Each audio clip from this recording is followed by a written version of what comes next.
Our children crave intensity, whether it's good or bad. I definitely believe part of the reason we have an enormous behavior issue across our country and this continent is because, unfortunately, we too often put the emphasis on what's wrong rather than what's correct. And so the child comes home from school with a very good report, and you go, oh, honey, that's so good. Great job. And then that same child spills the milk at the dinner table later in the day, and you're, you know, the intensity often will be on what's wrong. Even in our school systems, quite often when that child does a worksheet, the big red check is on what the child does wrong. And that's what gets the focus.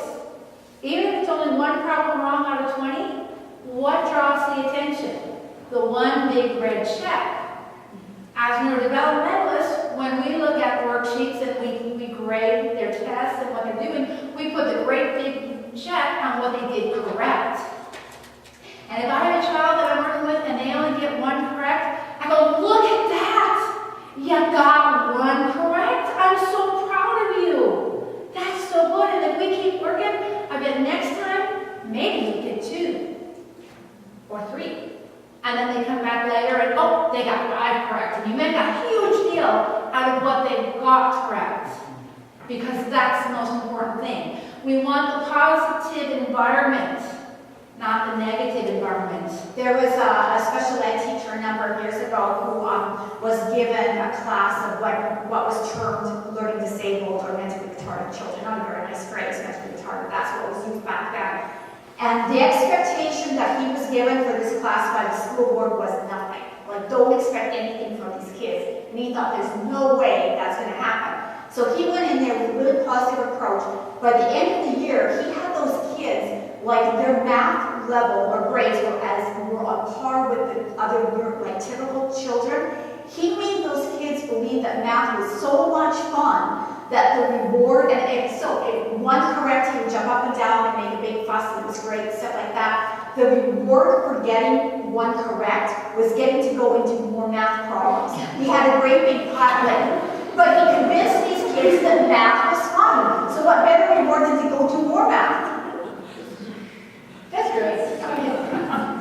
Okay, our kids crave intensity. If they get the intensity from negative, guess what? They're going to do more negative.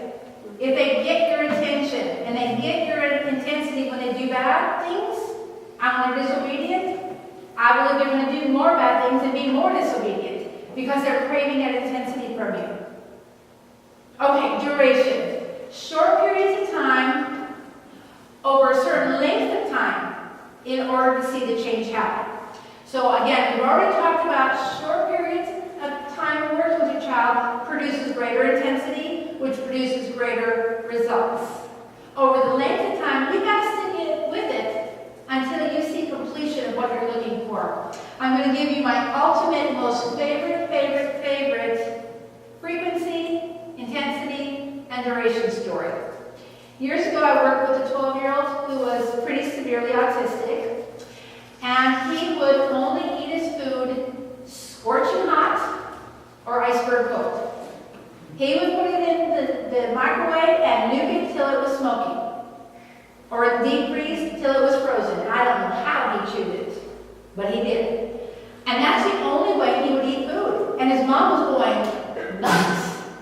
So what I said, what you need to do is you need to take a little Tuzette, this little spongy thing. I said you need to get glasses of hot water and ice cold water and dunk this little Tuzette in it and swab his mouth everywhere you can reach.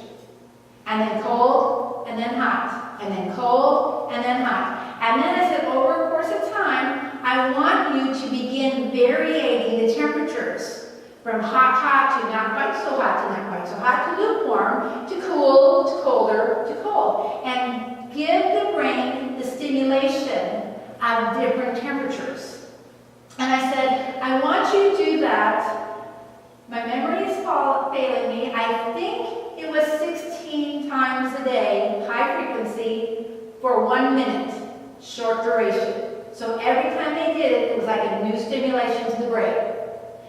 And it may have been 12 times a day, but I think it was 16. And so this mom did this 16 times a day for 1 minute. So now nearly a year has passed, and the mom woke up one day and she had had it. She threw the tooth out. She said, I'm done. I can't stand this anymore. And her husband said, honey, you're going to see Linda Kane in 2 weeks.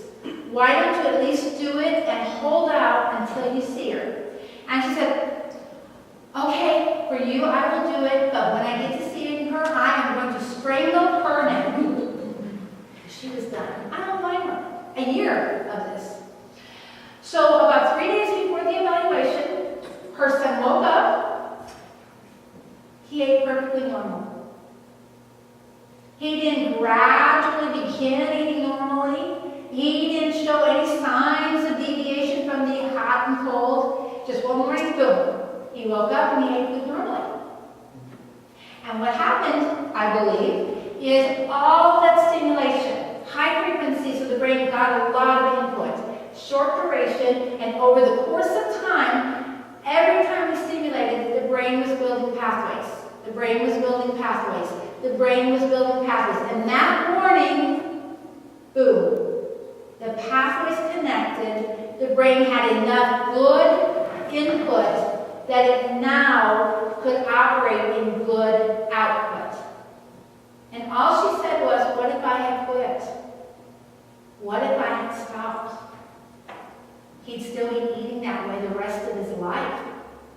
Because as Sylvia said, a lot of things are past the point of the brain learning how to do it, and it won't happen unless we actually put in the inputs specifically so that the brain receives that input again.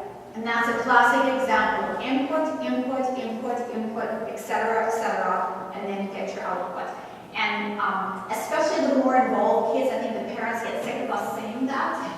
You know, just keep inputting when nothing's coming out, they'll say. I just like keep putting it in, and all of a sudden it starts coming out. And when it starts coming out, it just like rushes out often. Okay, so there is a hierarchy of development. Random movement, that baby's born, again, like Sylvia said, just not a whole lot going on in their brain because the brain hasn't even been developed. And so they just kind of get and have random movement. Then random movement goes through a set of phases where like the child kind of does this hunching move. That organizes certain parts of the brain. And they kick both feet at the same time. That organizes certain parts of the brain. Then they start going with one side, same side with their arm and leg. That usually makes them pivot in circles. That organizes a different part of the brain. And then eventually they will get to where they're crawling on their belly. Well, maybe they'll go backwards first.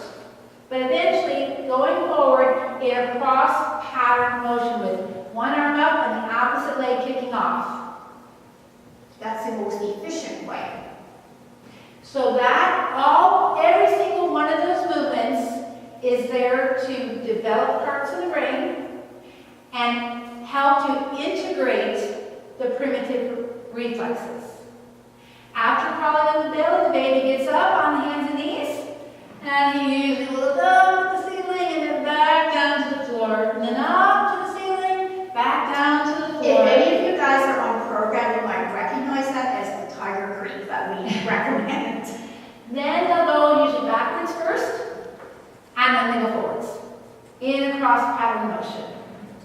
Opposite hand and leg in movement at the same time.